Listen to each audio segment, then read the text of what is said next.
Hello student, आपका chapter हमने science में स्टार्ट कर दिया था। साइंस में आपका चैप्टर फर्स्ट स्टार्ट कर दिया था हमने रासायनिक अभिक्रियाएं एवं समीकरण। रासायनिक अभिक्रियाएं एवं समीकरण में मैंने आपको सामान्य जानकारी के साथ में आपको समीकरण संतुलित कराना लास्ट लेक्चर में आपको बताया था और बहुत ही इजी कॉन्सेप्ट था जो कि क्लियर हो गया होगा अगर आप लोगों ने लेक्चर देखा होगा। अब यहीं पे अगर सेकंड टॉपिक की बात करें तो जो सेकंड टॉपिक है आपका रासायनिक अभिक्रियाएं एवं समीकरण में रासायनिक अभिक्रियाओं के प्रकार। रासायनिक अभिक्रियाएं कितने प्रकार की होती हैं? वैसे देखा जाए तो रासायनिक अभिक्रियाएं अपने जो भी एलिमेंट्स होते हैं, जो भी एटम्स होते हैं या यौगिक के साथ विभिन्न प्रकार से रासायनिक अभिक्रियाएं प्रदर्शित होती हैं। तो यहाँ पर हम कुछ रासायनिक अभिक्रियाओं का ही अध्ययन करेंगे। तो जान लेते हैं सबसे पहले रासायनिक अभिक्रियाओं के बारे में।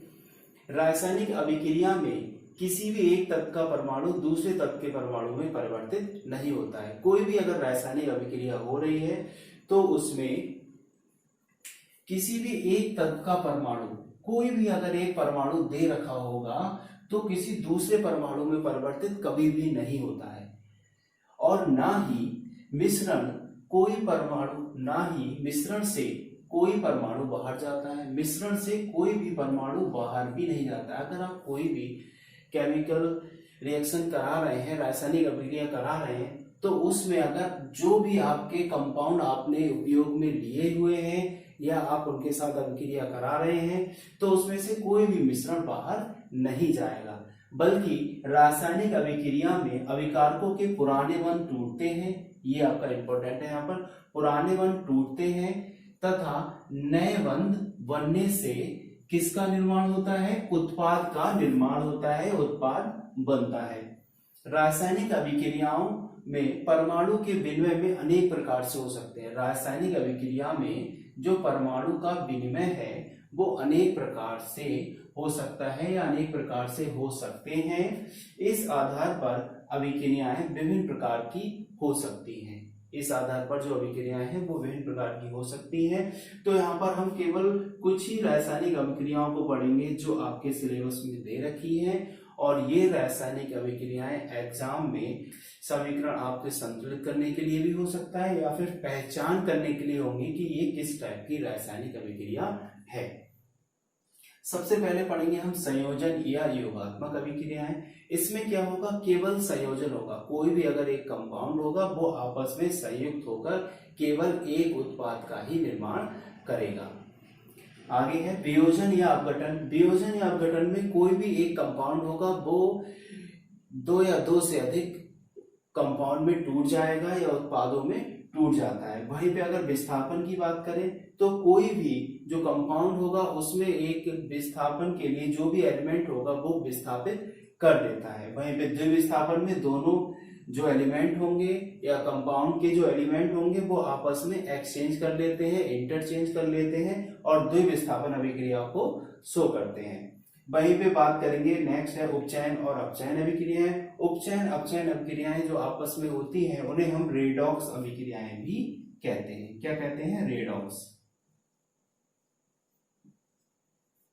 रेडॉक्स अभिक्रियाएं भी कहते हैं। तो इस तरीके से हम वन बाय वन प्रत्येक रासायनिक अभिक्रिया के बारे में पढ़ेंगे। आप इसका स्क्रीनशॉट ले सकते हैं।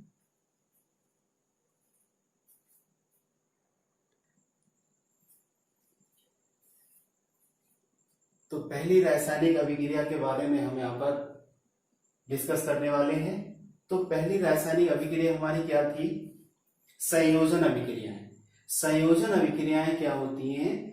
वे अभिक्रियाएं जिनमें दो या दो से अधिक, वे अभिक्रियाएं जिनमें दो या दो से अधिक अभिकारक, दो या दो से अधिक अभिकारक उपर्युक्त या उपयुक्त परिस्थितियों में संयोग करके, उपयुक्त परिस्थितियों में संयोग करके एकल उत्पाद बनाते हैं। संयोग करके एकल उत्पाद बनाते हैं, संयोजन अभिक्रियाएं कहलाती हैं। तो वे अभिक्रियाएं जिसमें दो या दो से अधिक अभिकारक उपयुक्त परिस्थितियों में कोई भी कंडीशन दे रखी होगी, टेम्परेचर दे रखा होगा या फिर आपको गर्म करना होगा, कोई भी परिस्थिति हो सकती है, किसी भी टेम्परेचर पर या सनलाइट में भी प्रोसेस हो सकती है या सेल प्रोसेस भी हो सकती है, कोई भी हो सकती है। तो उपयुक्त परिस्थितियों में संयोग करके एकल उत्पाद बनाते हैं, संयोजन अभिक्रियाएं कहलाती हैं। ये आपकी परिभाषा हो गई। अब अगर बात करें संयोजन किस किस के बीच होता है और कैसे होता है, तो संयोजन अगर होगा तो सबसे पहले दो या दो से अधिक कोई भी तत्व हो सकते हैं, तो आपस में संयुक्त होकर वो संयोजन अभिक्रिया को प्रदर्शित करेंगे। वहीं पे दो या दो से अधिक यौगिक होंगे, वो भी संयोजन अभिक्रिया को देंगे, ठीक है। और वहीं पे तत्व और यौगिक भी आपस में मिलकर संयोजन अभिक्रिया को देते हैं। अब संयोजन अभिक्रिया के एग्जाम्पल देख लेते हैं, क्या एग्जाम्पल है संयोजन अभिक्रिया के। तो सबसे पहले हम देखेंगे यहां पर संयोजन अभिक्रिया के एग्जाम्पल में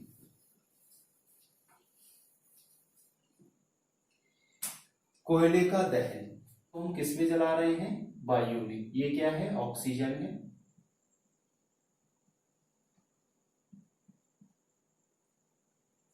दोनों कंबाइन करेंगे आपस में, ठीक है, कंबाइन करेंगे। अब यहां पर अगर मैं कार्बन की बात करूं तो कार्बन क्या होगा, यहां पर सॉलिड फॉर्म में होगा। ये हम भौतिक अवस्थाओं को दिखाते हैं। अगर कोई भी है कार्बन, तो कार्बन यहां पर कैसा है, सॉलिड है, ठोस है। सॉलिड है तो ऐसे यहां पर शो कर दिया। वहीं पे ऑक्सीजन क्या है, गैस है, ठीक है। अब दोनों आपस में जब जलाने पर, दोनों को आपस में क्या किया, हमने जला दिया।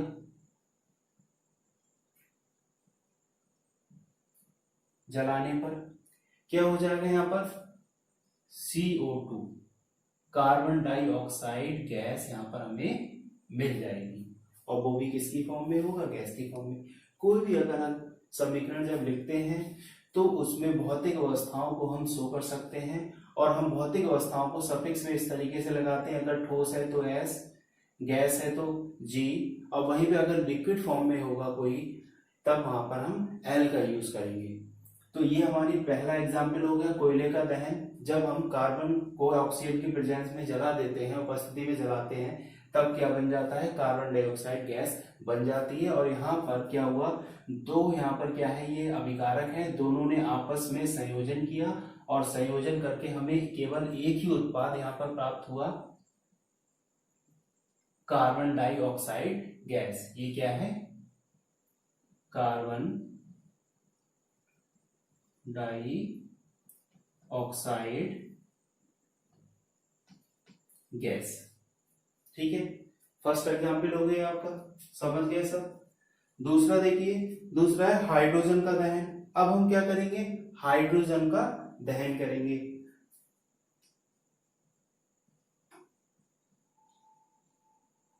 हाइड्रोजन का दहन, हाइड्रोजन के दहन में देखिए, हाइड्रोजन के दहन में जैसे ही हाइड्रोजन और ऑक्सीजन को जब आपस में दहन करते हैं या जलाते हैं, तब वहां पर क्या हो जाता है, वहां पर वाटर का फॉर्मेशन होता है। क्या होता है, वहां पर वाटर का फॉर्मेशन हो जाता है। अब यहाँ पर देखिए, यहाँ पर हमने लिया हाइड्रोजन, गैस की फॉर्म में होगा, साथ ही यहाँ पर क्या होगा, ऑक्सीजन होगा, ये भी गैस की फॉर्म में होगा। और यहाँ पर हमारे क्या बन जाएगा, वाटर, H2O। अब यहाँ पर हम इसे संतुलित करेंगे। यहाँ पर H2 है, यहाँ पर ऑक्सीजन कितने हैं, 2 हैं, ठीक है। लेकिन यहाँ पर 2 नहीं है, तब हम क्या करेंगे, यहाँ पर हाइड्रोजन कितने, यहाँ पर 2 है, तो यहाँ पर हम हाइड्रोजन की संख्या को डबल कर देते हैं, ठीक है। जब हाइड्रोजन की संख्या डबल हो जाएगी, तब यहाँ पर देखिए ऑक्सीजन कितने हो जाएंगे, 2 हो जाएंगे, और हाइड्रोजन कितने हो जाएंगे, 4 हो जाएंगे। तो 4 ही हाइड्रोजन यहाँ पर है और 2 ऑक्सीजन है, तो 2 ऑक्सीजन भी हो गए और 4 हाइड्रोजन भी हो गए। ये मल्टीप्लाई हो जाता है यहाँ पर।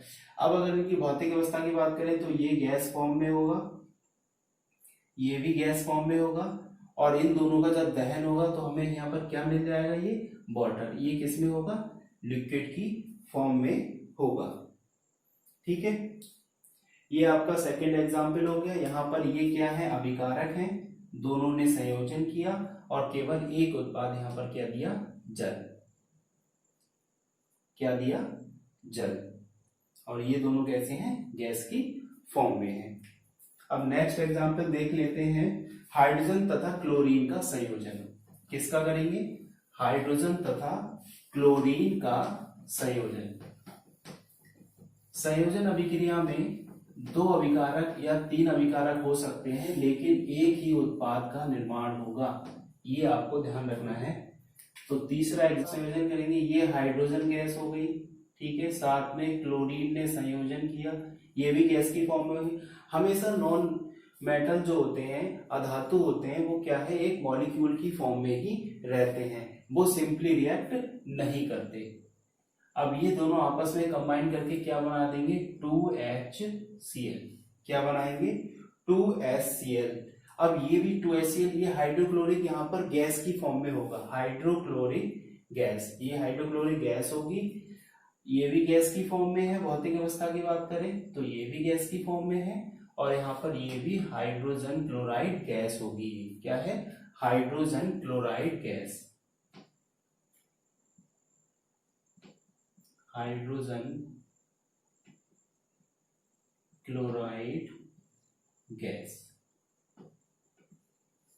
ये क्लोरीन गैस है, ये हाइड्रोजन गैस है, दोनों अभिकारक हैं और एक उत्पाद का निर्माण किया है यहाँ पर, हाइड्रोजन क्लोराइड गैस। ये आपका थर्ड एग्जाम्पल हो गया। वहीं पे अगर एक एग्जाम्पल और देखें इसका, आयरन सल्फाइड का बनना। आयरन सल्फाइड कैसे बनता है इसका देख लेते हैं। फोर्थ एग्जाम्पल है ये आपका, आयरन है यहाँ पर, ये क्या है, एक मेटल है, और साथ में ये क्या है, सल्फर है, ठीक है। ये सल्फर के साथ रिएक्ट करेगा, ये भी सॉलिड फॉर्म में है और ये भी सॉलिड फॉर्म में है, दोनों कैसे हैं, सल्फर और ये सॉलिड फॉर्म में है। सॉलिड फॉर्म में होने के बाद यहाँ पर ये क्या बन जाएगा, FeS। ये भी क्या होगा, सॉलिड फॉर्म में होगा, और इसे हमें गर्म करना होगा। क्या करेंगे, हम गर्म करेंगे। गर्म करने पर ये यहाँ पर क्या बन जाएगा, फेरस सल्फाइड या आयरन सल्फाइड। आयरन सल्फाइड क्या बन गया, ये आयरन सल्फाइड। ये आपका आयरन हो गया और ये आपका सल्फर हो गया। दोनों ने आपस में संयोजन किया और एकल उत्पाद का निर्माण किया, आयरन सल्फाइड। अब वहीं पे इसका एक एग्जाम्पल और देखेंगे। जो आपका नाइट्रिक ऑक्साइड है वो ऑक्सीजन के साथ संयोजन करके नाइट्रोजन डाइऑक्साइड कैसे बनाता है। संयोजन करके क्या बनाएगा, नाइट्रोजन डाइऑक्साइड। नाइट्रोजन डाइऑक्साइड यहाँ पर कौन कौन, 5वां एग्जाम्पल के साथ संयोजन कर रहा है और नाइट्रोजन डाइऑक्साइड एकल उत्पाद बनाएगा।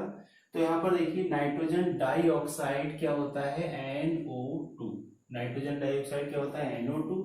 लेकिन आप देखिए यहाँ पर ऑक्सीजन कितने हैं, 2 हैं, और यहाँ पर कितने बने, तो हम यहाँ पर इसके 2 से मल्टीप्लाई कर देंगे, और जब हम 2 से यहाँ पर इसे मल्टीप्लाई करेंगे तो ये भी 2 हो जाएगा। अब देखिए नाइट्रोजन कितने हैं, 2 है, तो यहाँ पर भी 2 हो जाएंगे। वहीं पे ऑक्सीजन कितने हैं, 4 है, तो 2 ये है ऑक्सीजन और 2 ये, ओवरऑल कितने हो गए, 4। और ये हमारी क्या उत्पाद बना है यहाँ पर, ये भी गैस की फॉर्म में होगा, nitrogen dioxide. Nitrogen dioxide ये क्या है, ऑक्सीजन। ठीक है, इस तरीके से देखिए कोई 2 या 2 से अधिक अभिकारक होंगे, एकल उत्पाद का अगर निर्माण करेंगे तो वहां पर क्या होगा, संयोजन अभिक्रियाएं होगी। संयोजन अभिक्रिया को हम योगात्मक अभिक्रिया भी कहते हैं।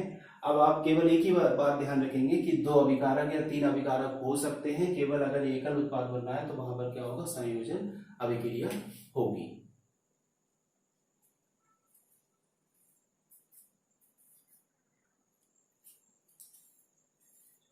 तो स्टूडेंट नेक्स्ट शुरू करते हैं हम रासायनिक अभिक्रियाओं के प्रकार। रासायनिक अभिक्रियाओं के प्रकार में अभी हमने क्या किया था, अभी हमने कर लिया था संयोजन अभिक्रियाएं। अब हम करेंगे वियोजन अभिक्रियाएं। ऐसी अभिक्रियाएं जिनमें वियोजन अभिक्रियाओं के बारे में अगर देखें तो ऐसी अभिक्रियाएं जिनमें एकल अभिकारक उपयुक्त परिस्थितियों में दो या दो से अधिक सरल भागों में विभाजित हो जाता है, वियोजन अभिक्रियाएं कहलाती हैं। संयोजन अभिक्रिया में क्या हो रहा था, दो या दो से अधिक जो अभिकारक थे उनका क्या हो रहा था, वो केवल एक ही एकल उत्पाद में ही परिवर्तित हो रहे थे। लेकिन यहाँ पर क्या है, दो या दो से अधिक जो अभिकारक हैं उनमें क्या होगा, यहाँ पर केवल एकल अभिकारक होगा और वो ही दो या दो से अधिक सरल भागों में विभाजित हो जाएगा। ऐसी अभिक्रियाएं जिसमें एकल अभिकारक उपयुक्त परिस्थितियों में दो या दो से अधिक सरल भागों में विभाजित होता है या विभाजन होता है, वियोजन अभिक्रियाएं कहलाती हैं। तो यहाँ पर एग्जाम्पल देख लेते हैं। सबसे पहले पोटेशियम क्लोराइड का वियोजन यहाँ पर मैंने दिखाया हुआ है, इक्वेशन लिखी हुई है। तो पोटेशियम क्लोराइड का वियोजन हो रहा है। पोटेशियम क्लोराइड का जो फॉर्मूला होता है वो 2KClO3 क्या होता है, 2KClO3। ये क्या है, पोटेशियम क्लोराइड। इसे आप अगर तेज गर्म करते हैं, गर्म करने का साइन होता है ये, डेल्टा से शो करते हैं। तेज गर्म करने पर क्या मिलता है हमें, पोटेशियम क्लोराइड। क्या मिलता है, पोटेशियम क्लोराइड। पोटेशियम क्लोराइड देखिए यहाँ पर 2KCl, ठीक है, ये आपको मिल गया 2KCl। अब यहाँ पर क्या रह गया, ऑक्सीजन रह गया, 3 ऑक्सीजन है और ऑक्सीजन क्या होता है, गैस होता है। तो यहाँ पर ये क्या हो जाएगा, ये गैस में आ जाएगा 3O2, ठीक है। यहाँ पर जो पोटेशियम क्लोराइड था दो सरल उत्पादों में यहाँ पर वो हो गया, क्या हो गया, टूट गया। दो सरल उत्पाद हमें यहाँ पर मिल गए, क्या हो गया, वियोजन हो गया। यहाँ पर पोटेशियम क्लोराइड का क्या हो गया, वियोजन हो गया।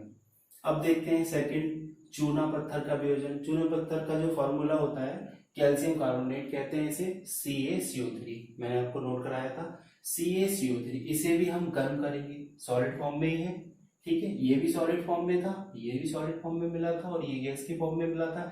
ऐसे इसे देखेंगे, ये सॉलिड फॉर्म में है, ये भी कन्वर्ट हो जाएगा दो सरल उत्पादों में। तो पहले क्या बन जाएगा, CaO। तो ये CaCO3 है, ये क्या बन जाएगा, CaO। एक ऑक्सीजन के साथ ऐड कर लेगा ये, ठीक है, CaO मिल गया यहाँ पर। साथ में जो CO3 था, एक ऑक्सीजन किसने लिया, कैल्शियम ने लिया। तो यहाँ पर क्या आ गया, CO2 गैस की फॉर्म में होगा। यहाँ पर CO2 क्या हो जाएगा, गैस की फॉर्म में होगा।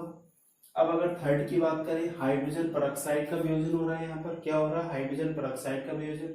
हाइड्रोजन पेरोक्साइड का जो फॉर्मूला होता है वो क्या होता है, H2O2। क्या है ये, H2O2। और कैसा है ये, लिक्विड फॉर्म में है। इसे हमने सूर्य के प्रकाश में रखा है इसे, ठीक है। किसमें लिखा, सूर्य के प्रकाश में, या सूर्य का प्रकाश यहाँ पर हम दे रहे हैं, सनलाइट दे रहे हैं, ठीक है। सनलाइट में इसे रख दिया, धूप में रखने पर क्या हुआ, ये वाटर में कन्वर्ट हो जाता है। किसमें कन्वर्ट हो जाता है, वाटर में। यहाँ पर ये क्या बन गया, जल बन गया, ठीक है। यहाँ पर कितने थे, 2H2O2 है, तो 2H2O बन गया। यहाँ पर 2H2O2 था, मतलब यहाँ पर ऑक्सीजन कितने, 4 है। हाइड्रोजन कितने हैं, 4 है, तो 4 हाइड्रोजन ये हो गए, 2 ऑक्सीजन ये और 2 ऑक्सीजन यहाँ पर आ गए। तो यहाँ पर ये किसकी फॉर्म में आ गया, गैस की फॉर्म में आ गया। अब यहीं पर देख लेते हैं अमोनियम डाइक्रोमेट का वियोजन। अमोनियम डाइक्रोमेट का वियोजन अगर आप देखेंगे तो फॉर्मूला जो होगा वो NH4 का whole twice Cr2O7। Ammonium dichromate का फॉर्मूला क्या होगा, NH4 का होल ट्वाइस Cr2O7। अब ये किसमें कन्वर्ट हो जाएगा, सबसे पहले तो Cr2O3 में कन्वर्ट हो गया, क्रोमियम ऑक्साइड बन गया। ये था Cr2O3, ब्रेक कर दिया, Cr2O3 ब्रेक हो गया। तो यहाँ से ऑक्सीजन मॉलिक्यूल कितने बचे, 3 तो यूज हो गए, टोटल कितने हैं, 7 है। तो यहाँ पर कितने रह जाएंगे, 4 ऑक्सीजन रह गए यहाँ पर, ठीक। अब 4 ऑक्सीजन रह गए यहाँ पर, और नाइट्रोजन कितनी है यहाँ पर, 2 है। तो ये नाइट्रोजन गैस की फॉर्म में आ गया, ठीक है। हाइड्रोजन कितने, 4 अंदर है, 2 बाहर है। आप मल्टीप्लाई करेंगे कितने हो जाएंगे, 8। कितने हो जाएंगे, 8। और 4 ऑक्सीजन आपके पास बचे हुए हैं, 4 और 8 क्या है, तो जाहिर सी बात है क्या बन जाएगा, H2O। लेकिन यहाँ पर जो H2O लिक्विड फॉर्म में नहीं होगा, वेपर की फॉर्म में होगा, इसीलिए गैस की फॉर्म में हमें यहाँ पर मिला है, ये गैस की फॉर्म में होगा। यहाँ पर ये यहाँ पर सिंबल शो कर दिया है मैंने। तो इस तरीके से देखिए, पोटेशियम क्लोराइड दो सरल उत्पादों में टूट गया, पोटेशियम क्लोराइड में, और साथ में क्या बन गया, यहाँ पर पोटेशियम क्लोराइड हो गया, साथ में ऑक्सीजन हो गया। वहीं पे चूना पत्थर का वियोजन हुआ, CaO प्लस CO2 हो गया। हाइड्रोजन पेरोक्साइड का वियोजन हुआ, यहाँ पर क्या बन गया, वाटर एंड ऑक्सीजन बन गया। पोटेशियम डाइक्रोमेट का यहाँ पर हो गया, अमोनियम डाइक्रोमेट का हुआ, तो यहाँ पर क्रोमियम ऑक्साइड बन गया, साथ में नाइट्रोजन एंड जो आपका H2 है वो वेपर की फॉर्म में यहाँ पर मिल गया। भाई अगर पांचवें एग्जाम्पल की अगर बात करें, मैंने यहाँ पर 4 कराए हैं। पांचवा एग्जाम्पल पाचन। भोजन का जो पाचन होता है वो क्या होता है, सरल उत्पादों में टूट जाता है। इस तरीके से आपकी संयोजन एंड जो वियोजन अभिक्रियाएं हैं वो आज कंप्लीट होती हैं। बाकी अभिक्रियाएं हम नेक्स्ट लेक्चर में करेंगे। आपको लेक्चर अच्छा लगा हो तो आप लाइक जरूर करें। Okay, thank you student.